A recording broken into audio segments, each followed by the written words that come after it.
નમસ્કાર દર્શક મિત્રો, આપ નિહાળી રહ્યા છો N24 ગુજરાતી। તો નજર કરીશું આજના મહત્વના સમાચાર પર। ચૈતર વસાવાને 7 વર્ષની સજા, ધારાસભ્ય પદ પર સંકટ, વડોદરા જેલ હવાલે। નર્મદા એડિશનલ સેશન્સ કોર્ટે ડેડિયાપાડાના આમ આદમી પાર્ટીના ધારાસભ્ય ચૈતર વસાવાને વન વિભાગના કર્મચારીઓ પર હુમલો, ધમકી અને ખંડણીના કેસમાં દોષિત જાહેર કરી 7 વર્ષની કેદ અને 25,000નો દંડ ફટકાર્યો છે। તેમની પત્ની શકુંતલા વસાવા સહિત કુલ 9 આરોપીઓને પણ સમાન સજા સંભળાવવામાં આવી છે। ચુસ્ત પોલીસ બંદોબસ્ત વચ્ચે ચૈતર વસાવા અને અન્ય આરોપીઓને વડોદરા મધ્યસ્થ જેલ ખાતે ખસેડવામાં આવ્યા છે। 2 વર્ષથી વધુ સજા થતાં તેમના ધારાસભ્ય પદ પર પણ સંકટ ઊભું થયું છે। વિધાનસભાના ઉપાધ્યક્ષ પૂર્ણેશ મોદીએ જણાવ્યું કે જો ઉચ્ચ અદાલતમાંથી સજા પર સ્ટે નહીં મળે તો બેઠક ખાલી જાહેર કરવાની પ્રક્રિયા હાથ ધરાશે। સરકારી વકીલ વંદના ભટ્ટના જણાવ્યા મુજબ વર્ષ 2023માં વન વિભાગના કર્મચારીઓ સાથે મારામારી, ધમકી અને હવામાં ફાયરિંગ કરવાની ઘટનાના પુરાવા કોર્ટ સમક્ષ રજૂ કરવામાં આવ્યા હતા। બીજી તરફ બચાવ પક્ષના વકીલ એસ.કે. જોશીએ કેસને રાજકીય કિન્નાખોરીનું પરિણામ ગણાવી હાઈકોર્ટમાં અપીલ કરવાની જાહેરાત કરી છે। સજા બાદ અરવિંદ કેજરીવાલ અને ગોપાલ ઇટાલિયાએ કેસને રાજકીય ષડયંત્ર ગણાવ્યું, જ્યારે ધવલ પટેલે ચુકાદાને યોગ્ય ગણાવી ચૈતર વસાવા સામે અગાઉ પણ અનેક ગુનાઓ નોંધાયેલો હોવાનો દાવો કર્યો। જે આજે ચૈત્ર વસાવાને જે 7 વર્ષની સજા થઈ છે, અને શું કહેશો?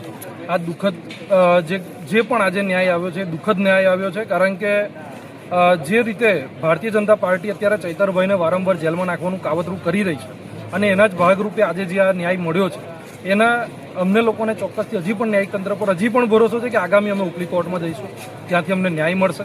પણ હાલની પરિસ્થિતિ પ્રમાણે અત્યારે નર્મદા જિલ્લાની અને આદિવાસી સમાજના અને અન્ય સમાજના માટે ચૈતરભાઈ વારંવાર અવાજો ઉઠાવે છે। અવાજો દબાવવાનું કામ આ ભારતીય જનતા પાર્ટી એના સત્તાનો દુરુપયોગ કરીને કરી રહી છે। આગામી દિવસોની અંદર અમને ન્યાયિક તંત્ર ઉપર પૂરેપૂરો ભરોસો છે કે ન્યાય મળશે। પણ આમાં પોલીસ, જે નર્મદા જિલ્લા પોલીસ છે, એ પણ એટલી જ ગુનેગાર છે અને એટલી જ આની અંદર સંડોવાયેલી છે કે ભાઈ ચૈતરભાઈને ખોટી રીતે જેલની અંદર કેવી રીતે રખાય એવા સતત પ્રયત્ન આ નર્મદા જિલ્લા પોલીસ પણ વારંવાર કરતી આવી છે। અર્જુનભાઈ કપ્તાન, આમ આદમી પાર્ટી। હાલ તો આજનો જે ચુકાદો છે એ જોતાં અમને એવું લાગી રહ્યું છે કે આ ક્યાંક ને ક્યાંક ષડયંત્રનો એક ભાગ છે। હજી માત્ર એક જ દિવસ થયો છે કે ગઈકાલે જિલ્લા પંચાયતની તમામ સમિતિઓના અધ્યક્ષની નિમણૂક થઈ છે અને હાલ નર્મદા જિલ્લા પંચાયતનો વહીવટ આજે ભારતીય જનતા પાર્ટીના હાથમાંથી જતો રહ્યો છે અને તેની કિન્નાખોરીને તેના ષડયંત્રના ભાગ રૂપે જ આજે ચૈતરભાઈના આજે જે આ ચુકાદો આવ્યો છે તે તો અમને ક્યાંક ને ક્યાંક શંકા છે, કારણ કે આ કેસ તો 2023નો કેસ છે અને નવેમ્બરમાં, અને 26માં તો એનો આજે જજમેન્ટ આપી દીધો। સાહેબ, અમે આ કોર્ટોમાં ઘણા લાંબા સમયથી આવીએ છીએ, લોકો જવાનીમાં કેસ કરે છે ને બુઢાપો આવી જાય છે, કાળા વાળ હોય ત્યારે અહીંયા કેસ ન્યાય માંગવા આવે છે, સફેદ વાળ થઈ જાય ને ત્યાં સુધી પગના ચપ્પલ ઘસાઈ જાય ત્યાં સુધી અહીંયા કોર્ટમાં આવે છે, છતાં પણ એમને ન્યાય મળતો નથી। તો આ હું સ્પેશિયલ કેસ હતો ચૈતરભાઈ વસાવાનો કે જેમને આટલી જલ્દી હજુ 2023ના 26માં તો જજમેન્ટ આપી, એટલે અમને તો ક્યાંક ને ક્યાંક એ જ છે કે આ સત્તાધારી પક્ષના પેટમાં તેલ રેડાયું છે અને એને બદલાની ને કિન્નાખોરીની ભાવના રાખીને જ આજે ચૈતરભાઈ અને એમની ફેમિલીને, ચૈતરભાઈની સાથે સાથે આમ સેકમાં એમના ફેમિલીને પણ એટલી સજા કરી છે। આજે તમે જોયું હશે, થોડા દિવસ પહેલાં જ છોટાઉદેપુરના સાંસદ એ જાહેરમાં હથિયાર લઈને, તમંચા લઈને, કારતૂસનો બેલ્ટ પહેરી અને જાહેરમાં એ જુલુસ કાઢવાને વરઘોડો કાઢવા નીકળ્યા હતા। ત્યારે શું આ પ્રશાસન તંત્રને સેમ કાયદો, સેમ ગુનો લાગુ નથી પડતો? માત્ર ચૈતરભાઈને જ લાગુ પડે છે? શું સત્તાધારી પક્ષના બધા નેતાઓને આવા બધા કાયદા લાગુ નથી પડતા? માત્ર વિરોધ પક્ષને જ લાગુ પડે છે? એવું કેમ? શું 2 કાયદા ચાલે છે? અહીંયા 2 બંધારણ લાગુ થયા છે?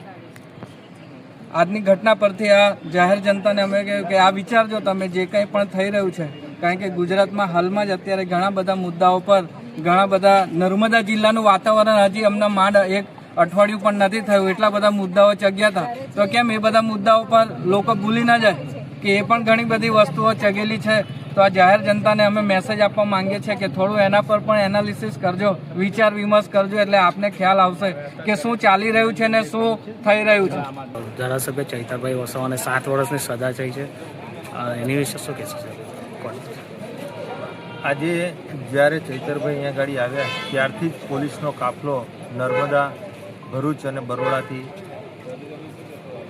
અગાઉથી જ મંગાવી લેવામાં આવ્યો હતો અને સાથે સાથે ચૈતરભાઈની સાથે જે 9 લોકો છે એક વ્યક્તિ પર 95,000 થી 96,000 રૂપિયાનો દંડ કરવામાં આવ્યો છે અને ટોટલ 9,46,000 રૂપિયાનો આજે દંડ કર્યો છે.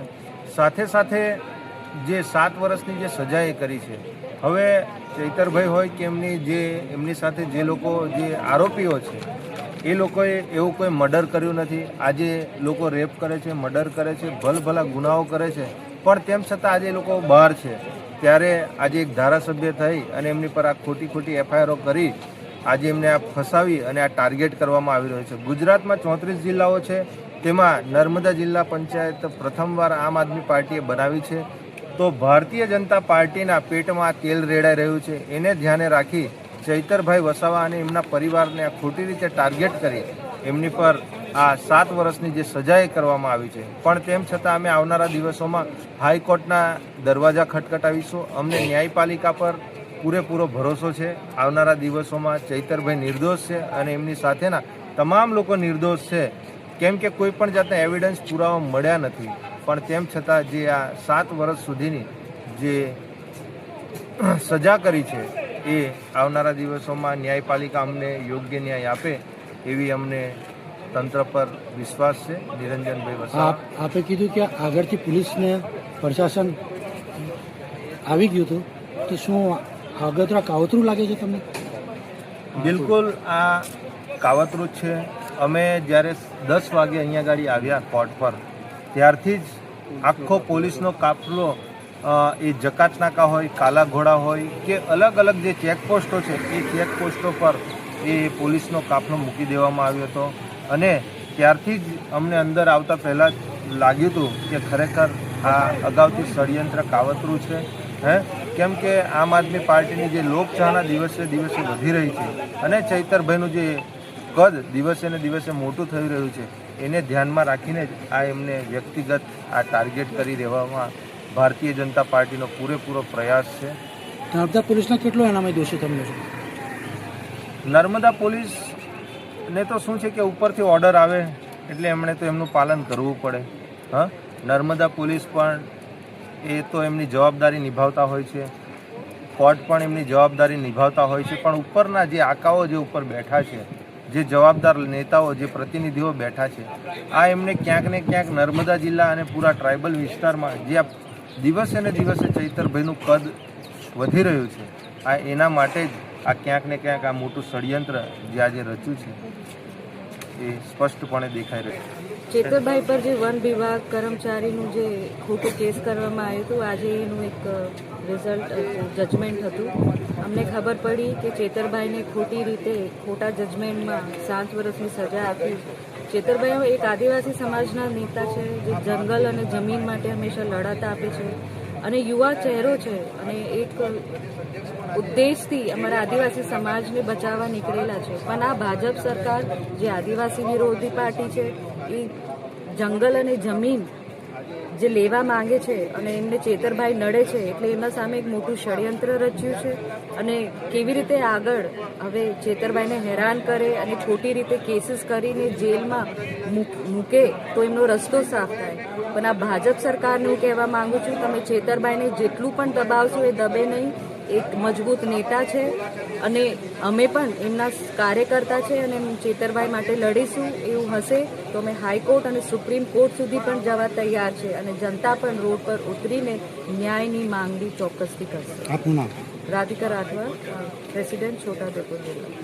2023માં એક ફોરેસ્ટના કર્મચારી જે છે એમની સામે મતલબ એમની ફરજ દરમિયાન એમણે જે કામ કર્યું હતું એ કામમાં જે આ ધારાસભ્ય છે મિસ્ટર ચૈતરભાઈ દામજીભાઈ વસાવા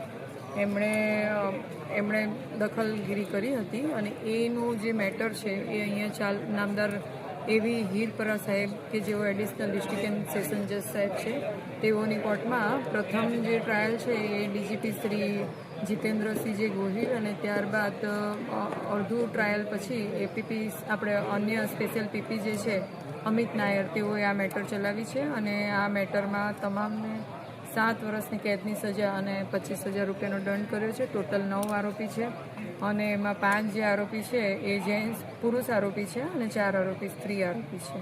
એ તમામને 7 વર્ષની કેદની સજા અને 25,000નો દંડ નામદાર કોર્ટે ફરમાવ્યો. ક્યાં લઈ જવાના છે? અત્યારે હાલમાં તેઓને અહીંયા નર્મદા જેલમાં લઈ જઈ શકે છે, પરંતુ આ સજા થઈ ગઈ હોય, હવે આ પાકા કામના કેદી ગણાય, એટલે તેઓને આપણે ત્યાંથી જનરલી જે લોકોને સજા થાય અને પાકા કામના કેદી થાય તે તમામને ત્યાં સેન્ટ્રલ જેલ બરોડા ખાતે લઈ જતા હોય છે, એટલે એ રીતના હશે.